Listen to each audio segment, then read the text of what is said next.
आज मंदिरात काहीतरी वेगळं घडणार होतं. कोणालाही माहीत नव्हतं. एक वृद्ध स्त्री तिथे बसली, हातात पिशवी धरून, डोळ्यात खूप जुनं दुःख आणि मनात खोल शांतता. लोक येत होते, जात होते. कोणी तिला पाहतही नव्हतं. काही जण तिला भिकारी म्हणत, काही जण तिरस्काराने पाहत, पण ती काहीही बोलत नव्हती, फक्त देवाकडे शांत बघत. त्या मंदिरात रोज गर्दी, लोक दर्शनासाठी रांगेत, फुलाचा सुगंध सर्वत्र, घंट्याचा आवाज घुमत होता. पण त्या वृद्ध आईकडे कोणी लक्ष देत नव्हतं. तिचे केस पूर्ण पांढरे, चेहऱ्यावर खोलसूर कट्या, पायात चप्पलही नव्हती, साडी जुनी आणि फाटकी, पण डोळ्यात मात्र अजूनही आशेचा प्रकाश. ती तिथे रोज बसायची. कोणी दिलं तर खायचं, नाही तर उपाशी राहायचं, पण तक्रार कधीही नाही. देवावर तिचा विश्वास आजही तसाच मजबूत. लोक म्हणायचे भिकारी, पण तिच्या मनात एक मोठं गुपित होतं, जे अजून कोणालाही माहीत नव्हतं. त्या दिवशी सकाळी मंदिरात एक तरुण आला. सुंदर कपडे घातलेले, हातात मोठा प्रसादाचं ताट. तो सरळ देवाकडे गेला आणि शांत उभा राहिला. दर्शन करून बाहेर आला. त्याची नजर अचानक त्या वृद्ध आईवर पडली. क्षणभर तो थांबला. काहीतरी विचित्र वाटलं, पण पुढे निघून गेला. पण काही पावले चालून तो पुन्हा मागे वळाला.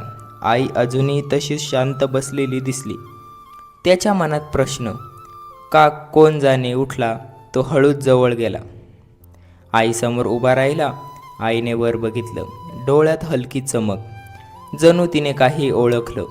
पण ती शांत राहिली. तरुणाने प्रसाद दिला. आईने दोन्ही हातांनी घेतला. डोळ्यात पाणी आलं, पण तिने काहीही बोलली नाही, फक्त हलकं हसली आणि देवाकडे पाहिलं. तो तरुण विचारात पडला. ही आई एवढी शांत, भिकारी असूनही इतकी शांत कशी असू शकते? त्याच्या मनात प्रश्न सतत फिरत राहिले. त्या दिवशी तो गेला, पण दुसऱ्या दिवशी तो पुन्हा मंदिरात आला आणि थेट आईजवळ जाऊन बसला. शांत. त्याला अजून माहीत नव्हतं की ही साधी भिकारी नाही. या आईच्या भूतकाळात एक अशी गोष्ट आहे जी ऐकून सगळे पूर्णपणे हादरतील. आणि काही दिवसांनी जे सत्य समोर येणार ते ऐकून त्या तरुणाचं संपूर्ण आयुष्य बदलणार होतं. पण ते सत्य काय होतं? ही आई कोण होती आणि त्या तरुणाशी तिचा काय संबंध होता? हे समजल्यावर मंदिरात जमलेले लोक आश्चर्याने स्तब्ध झाले. दुसऱ्या दिवशी सकाळी तो पुन्हा मंदिरात आला. शांतपणे आई तिथेच बसलेली होती. त्याने हळूच नमस्कार केला. आईने हलकंसं हसू दिलं, पण काहीही बोलली नाही. तरुण तिच्या बाजूला बसलेला. मंदिरात घंट्याचा आवाज. लोक दर्शनासाठी येत होते, पण त्याचं लक्ष आईवर. तो हळू आवाजात म्हणाला, आई, तुम्ही रोज इथे बसता? आईने शांतपणे मान हलवली. डोळ्यात खोल दुःख दिसत तरुण पुन्हा बोलू लागला, तुमचं घर कुठे आहे? तुमचं कोणी नाही का? आई थोडा वेळ शांत. तिने देवाकडे पाहिलं. डोळ्यात पाणी चमकलं, पण ती काहीही बोलली नाही. तरुणाला विचित्र वाटलं. ही आई इतकी शांत का? जणू काही मोठं दुःख तिच्या मनात लपलेलं होतं. थोड्या वेळाने आई बोलली, बाळा, सगळं देवाचं घर, माझं घर आता इथेच. तरुणाच्या मनाला धक्का. तो आश्चर्याने तिच्याकडे पाहिलं. तो पुन्हा विचारू लागला, आई, तुमचा मुलगा नाही? आईने खोल श्वास घेतला. डोळ्यात पुन्हा पाणी. ती हळू आवाजात म्हणाली, होता एक मुलगा माझा, खूप लाडका होता तो. लहानपणी खूप गोड, माझ्या डोळ्याचा तारा. त्याच्यासाठी मी जगले, त्याच्यासाठी सगळं केलं. पण काळ बदलला बाळा. लोकही बदलतात कधी. तरुण मन लावून ऐकत. आई पुढे बोलू लागली, एक दिवशी तो मोठ्या शहरात गेला कामाला. मला खूप आनंद झाला. माझा मुलगा मोठा झाला. पण काही वर्षांनी तो परत घरी आला. त्याच्यासोबत त्याची बायको. सुरुवातीला सगळं ठीक, पण नंतर बदल झाला. घरात रोज भांडण. सून मला आवडत नव्हती. ती म्हणायची नेहमी, ही म्हातारी घरात नको. माझं मन खूप तुटायचं, पण मुलासाठी सहन केलं. एक दिवस वाद मोठा. सून खूप रागावली. मुलगाही तिच्या बाजूला. तो म्हणाला, आई, तू जा, हे घर आता तुझं नाही. त्या शब्दांनी मी तुटले. माझं जगणं रिकामं झालं. मी शांतपणे घर सोडलं. डोळ्यात फक्त अश्रू होते. कोणी मला थांबवलं नाही. मी चालत आले आणि या मंदिरात बसले. तेव्हापासून इथेच आहे. देवच आता माझा आधार आहे. हे ऐकून तरुण शांत. त्याच्या डोळ्यातही पाणी. त्याला आईसाठी वाईट, मन खूप दुखलं त्याचं. तो हळू आवाजात म्हणाला, आई तुमचा मुलगा कुठे? आईने मान खाली केली. मला माहीत नाही आता कुठे असेल तो आज, पण मी रोज देवाला त्याच्यासाठी प्रार्थना करते. तो आनंदात राहो नेहमी, माझी एवढीच इच्छा. तरुणाच्या मनात विचार, काय मुलगा असेल असा ज्याने स्वतःची आई अशी एकटी सोडली. त्याला आतून राग, पण आईच्या चेहऱ्यावर फक्त शांत हसू होतं.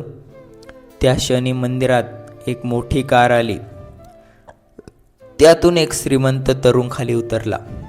मंदिरात सगळे पाहत तो सरळ देवाकडे गेला आणि त्या भिकारी आईने जसं त्याला पाहिलं, तिचे हात अचानक थरथरले. डोळे मोठे झाले, कारण तो श्रीमंत तरुण कोणी दुसरा नव्हता, तो तिचा हरवलेला मुलगा होता.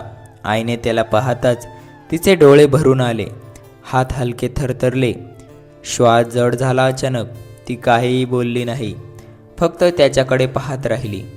तो श्रीमंत तरुण पुढे देवाला नमस्कार करून उभा.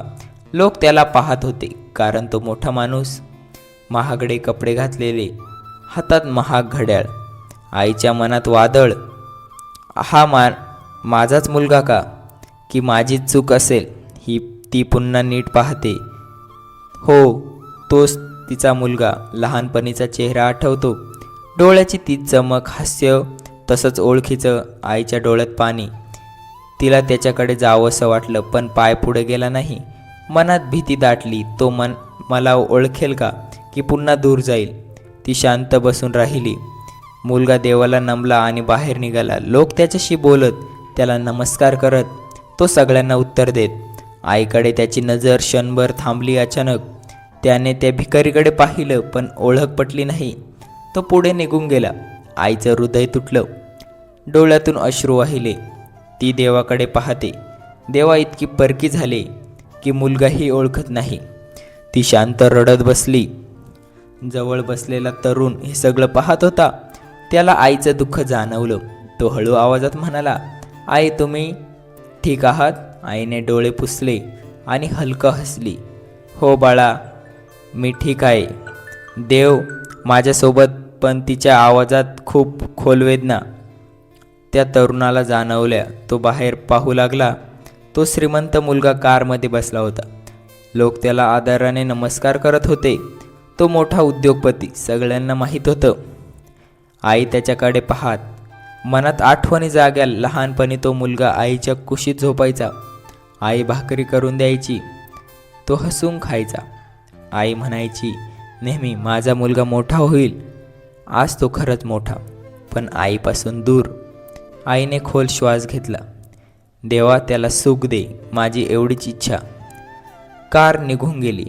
मंदिरात पुन्हा शांत, पण त्या आईच्या मनात वादळ अजून चालू. जवळचा तरुण विचारात त्याला काहीतरी जाणवलं. ही कथा इथेच संपत नाही. या आईचं गुपित अजून संपूर्ण मंदिराला कळणार. आणि काही दिवसांनी तो श्रीमंत मुलगा जेव्हा सत्य ऐकेल, तेव्हा त्याचं आयुष्य सगळं बदलून जाणार. दुसऱ्या दिवशी सकाळी मंदिरात पुन्हा शांतता, पक्ष्यांचा हलका आवाज, फुलांचा सुगंध सर्वत्र. ती आई तिथेच बसली, डोळे देवाकडे लावू. कालचा प्रसंग आठवत तिचं मन अजूनही दुखत, पण ओठावर हलकंसं हसू. देवावर विश्वास ठेवून ती थोड्या वेळाने लोक दर्शनासाठी येऊ लागले. कोणी प्रसाद देत होत, कोणी नाणी ठेवत होतं. आई सगळं शांत स्वीकारते, कोणालाही काहीही मागत नाही. जवळ बसलेले तो तरुण पुन्हा मंदिरात आला. त्याने आईला पाहिलं आणि हळूच जवळ बसला. आईने त्याला पाहून हलकंसं हसू दिलं. पुन्हा तो म्हणाला, आई काल तुम्ही खूप रडलात. आईने डोळे खाली गेले आणि शांत आवाजात म्हणाली, कधी कधी आठवणी मनाला जखमा देतात, पण देवावर विश्वास माणसाला मजबूत ठेवतो. तरुण काहीही बोलला नाही. तो आईकडे पाहत राहिला.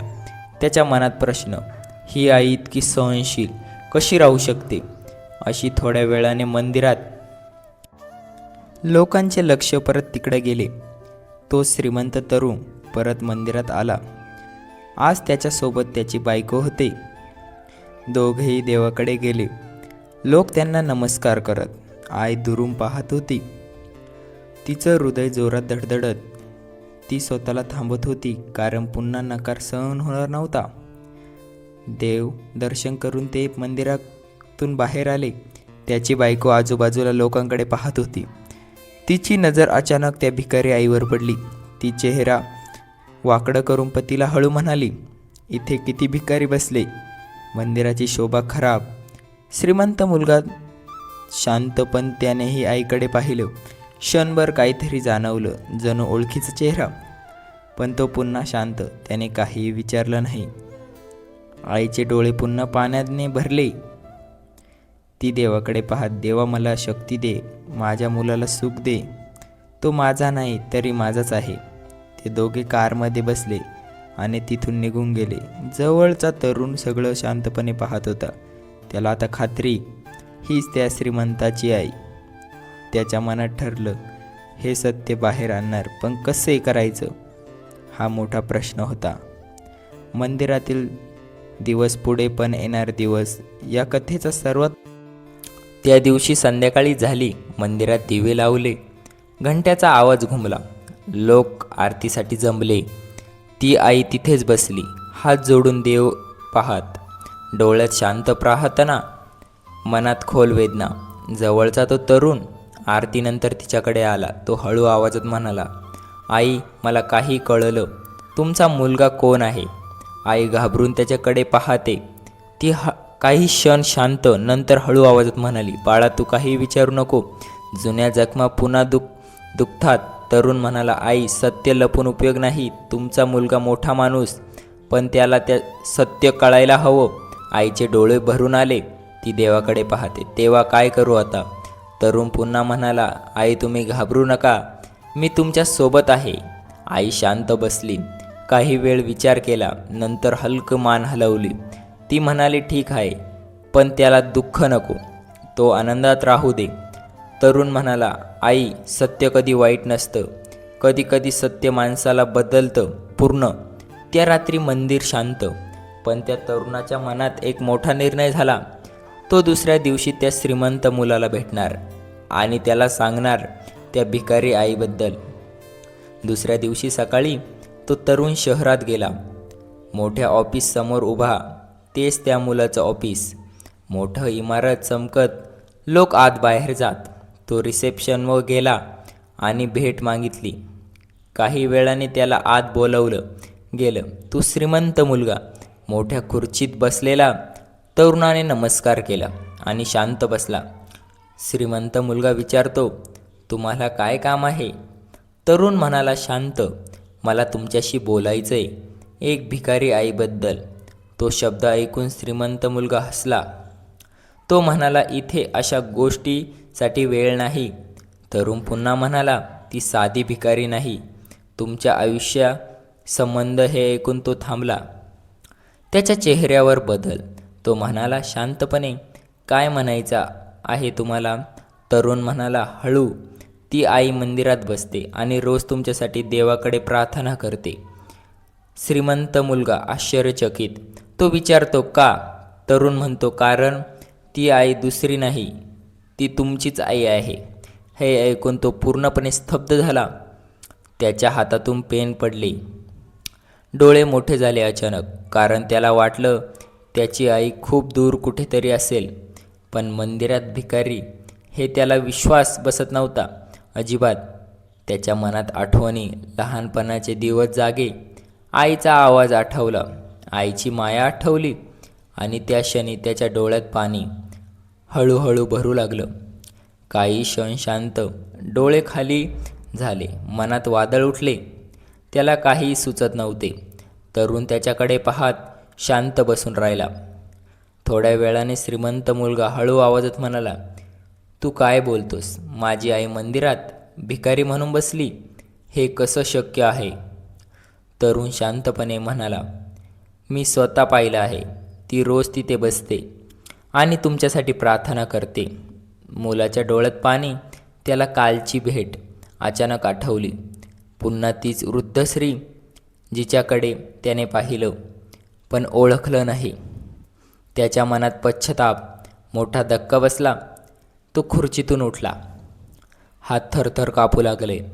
तो स्वतःशी म्हणाला, देवा, मी काय केलं? मी माझ्या आईला ओळखलंच नाही कसं? त्याच्या डोळ्यात अश्रू हळूहळू वाहू लागले. त्याने लगेच कार घेतली आणि मंदिराकडे निघाला. रस्त्यात त्याचं मन अजूनही घाबरलेलं होतं. तो देवाला म्हणत, आई तिथेच असू दे, मला एक संधी दे, मी माफी मागेल. काही वेळाने मंदिर दिसू लागलं दुरून. कार थांबली अचानक. तो घाईने खाली उतरला. मंदिरात लोक जमले. घंट्याचा आवाज चालू. तो शांत धावत गेला. त्याची नजर शोधत त्या आईकडे वळली आणि ती तिथेच बसली, देवाकडे पाहत शांत. त्याच्या डोळ्यात पाणी. तो हळूहळू जवळ गेला. आईने वर पाहिलं. त्याला पाहताच थरथरली. मुलगा तिच्यासमोर उभा, डोळ्यात अश्रू भरले. तो अचानक खाली बसला.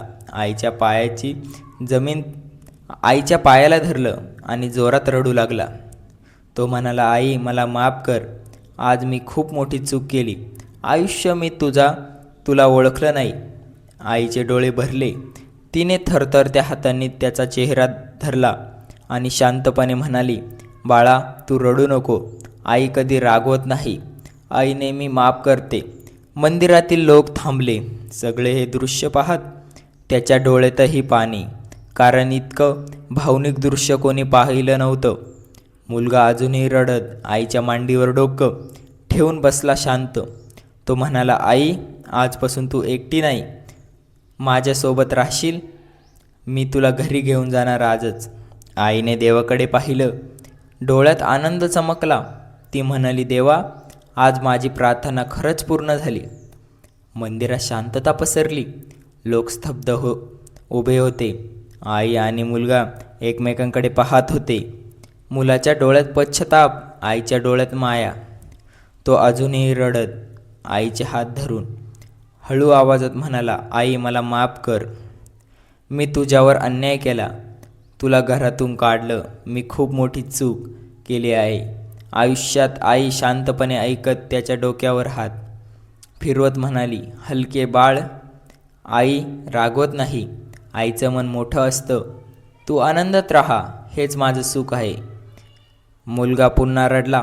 तो म्हणाला, आई तू माझ्यासोबत चल, मी तुला घरी नेतो. आई थोडी शांत झाली. तिने मंदिराकडे पाहिले, देवाला नमस्कार केला आणि हळू उभी राहिली. मुलगा तिच्या बाजूला हात धरून चालू लागला. लोक बाजूला उभे ते दृश्य पाहत होते. काहींच्या डोळ्यात पाणी, कारण आईची माया सगळ्यांना जाणवत होती. मुलगा आईला कारमध्ये बसून शांत झाला. कार हळूहळू निघाली. मंदिर मागे राहिले. आई खिडकीतून पाहत देवाला मनात नमली. मुलगा कार चालवत विचारात हरवला होता. त्याला आठवत होते आईचे जुने दिवस, लहानपणीचे क्षण, आईने केलेली मेहनत, आईने दिलेली माया. त्याच्या डोळ्यात पुन्हा अश्रू चमकू लागले. थोड्या वेळाने कार त्याच्या मोठ्या घरासमोर येऊन थांबली. शांत. आईने घर बघितलं. मोठं सुंदर घर, पण तिच्या डोळ्यात फक्त मुलाचं प्रेम. मुलगा कारमधून उतरला. आईला हळू बाहेर उतरायला मदत केली.